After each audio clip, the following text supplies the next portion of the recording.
প্ৰিয় দৰ্শকসকল, মই আপোনালোকক এটা আপুৰুগীয়া বস্তু দেখুৱাইছো। আগতে আমাৰ গাঁৱৰ চহা জীৱনত এইবিধ সামগ্ৰী ব্যৱহাৰ কৰা হৈছিল। ওজন কৰিবৰ কাৰণে দগা পাল্লা নাছিল, নিজেই প্ৰস্তুত কৰি লৈছিল। এখন কয় তোলা চনি আৰু কথিতৰ ওপৰত তোলা চালনী বুলি কয়। তোলা চনি এইখনৰ জৰিয়তে জোখ মাপ নিৰ্ণয় কৰা হয়। এক কিলোগ্ৰামত এখন 1 কিলোগ্ৰাম ওজন কৰিব পাৰি। 1 কিলোগ্ৰাম, আধা কিলোগ্ৰাম আৰু 250 গ্ৰাম ওজন কৰা হয়। গতিকে এই বস্তুটোৱে গোটেই আগৰ যিবিধ আজিৰ পৰা প্ৰায় 30 বছৰ আগত এইখনৰ দ্বাৰাই জোখ মাপ নিৰ্ণয় কৰা হৈছিল। কিন্তু আজিকালি পাবলৈ নাই, ডিজিটেলাইজ যুগ, ডিজিটেল মিটাৰ আহিলে, গতিকে ইয়াৰ চাহিদাও কমি গ'ল। এতিয়া এইখন আমি ড্ৰয়িং ৰুমত সজাই থব লাগিব, নতুবা মিউজিয়ামত ৰাখিব লাগিব। সেইকাৰণে আপোনালোকক দেখুৱালো। এইখন হ'ল তোলাচনী, বাঁহেৰে প্ৰস্তুত কৰা। এডাল হ'ল কাঠৰ। ইয়াৰ দগাৰ ওজন নিৰূপণ কৰা হয় এই লাঠিডালে। অসমীয়াৰ প্ৰত্যেকৰে ঘৰত ডলা, চালনী, পাচি, খৰাহী আছে বা আছিল, কিন্তু এতিয়া ক্ৰমশঃ এই সামগ্ৰীসমূহ নোহোৱা হৈ পৰিছে। ইয়াৰ প্ৰধান কাৰণ হ'ল ইয়াৰ ঠাই ল'লে প্লাষ্টিক অথবা ফাইবাৰ অথবা পিতল, এলুমিনিয়াম আদি সামগ্ৰীসমূহে ঠাই ল'লে। বজাৰত সহজতে উপলব্ধ হয় আৰু দিনো যায়। এই বাঁহেৰে তৈয়াৰ কৰা ডলা, চালনী, পাচি, খৰাহী আদি হয়তো সেইটো কাৰণে কিনিবলৈ ইচ্ছা নকৰে বা বজাৰত উভৈনদী নহয়। এনে সামগ্ৰী তৈয়াৰ কৰা ব্যক্তি আজিকালি পাবলৈ নাই, নাজানে।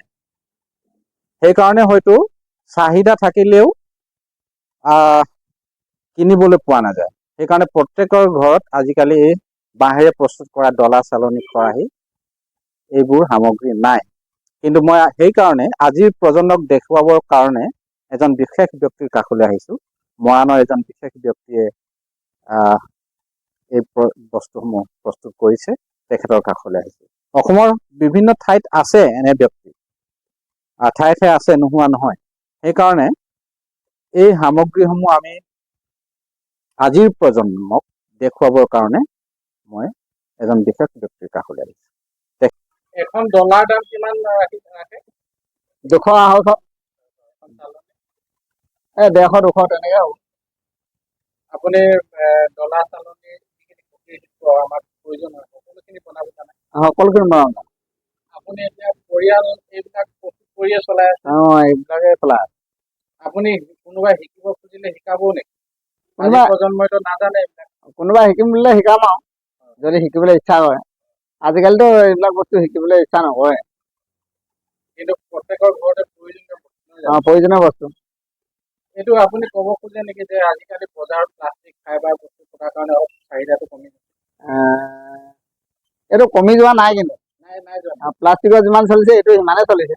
কিন্তু বিশেষ কিছুমান বস্তু এতিয়া প্ৰয়োজনীয় হলে মানে এতিয়া হাঁহ পোৱালি সজাটোকে বোলে প্লাষ্টিকৰ সজা এটা দিলে হাঁহ পোৱালি মৰি থাকিবও পাৰে গৰমত, কিন্তু বাঁহৰ সজাটোৱে নমৰে নহয়। এইটো লাগে। এইটো দামটো কিমান? এইটো 150 টকা। জাকৈখন মাছ ধৰিবৰ কাৰণে লাগে। এনেকুৱা এখন যদি প্লাষ্টিকৰ বনোৱা হয়, প্লাষ্টিকখন বেছি দিন নাযাবও পাৰে। আৰু মাছ, খৰাহী এনেকুৱা জাতীয় বস্তুখিনি প্লাষ্টিকৰ সেইবিলাক অলপমান হেৰি হৈছে, প্লাষ্টিকৰ চলিছে। কিন্তু জাকৈ খালে নহ'ব। আৰু ইয়াৰ মূল্য কিমান? 50 টকা। মই আজি আপোনালোকক এজন বিশেষ ব্যক্তিক চিনাকি কৰাই দিলো, দুৰ্গা গগৈ, মৰাণৰ ফটিকাচোৱা অভয়পুৰত তেখেতৰ ঘৰ। তেখেতে বাঁহৰ বিভিন্ন সামগ্ৰী প্ৰস্তুত কৰে, কুটীৰ শিল্পী। তেখেতে এই যাত্ৰা অব্যাহত ৰাখক, আমাৰ পৰম্পৰাগত ডলা, চালনী, খৰাহী, পাচি প্ৰস্তুত কৰি থাকক। আজিৰ যান্ত্ৰিকতাৰ যুগত প্লাষ্টিকত, ফাইবাৰ অথবা পিতল, এলুমিনিয়ামৰ সামগ্ৰীয়ে ভৰি পৰিছে যদিও ইয়াৰ চাহিদা কমা নাই। হয়তো পূৰ্বৰ তুলনাত কিছু কমিলেও ইয়াৰ চাহিদা এতিয়াও আছে। গতিকে তেখেতে এই বৃত্তিটো ধৰি ৰাখি আমাৰ পৰম্পৰাগত সম্পদসমূহ সজীৱ কৰি ৰখাৰ লগতে তেখেতে নিজৰ পৰিয়ালটো পোহপাল দি ৰাখিছে। তেখেতৰ এই যাত্ৰা অব্যাহত থাকক তাৰে কামনা কৰিলোঁ। ধন্যবাদ। Trip Talk Assam. Please like, subscribe and share. Thank you from Trip Talk Assam.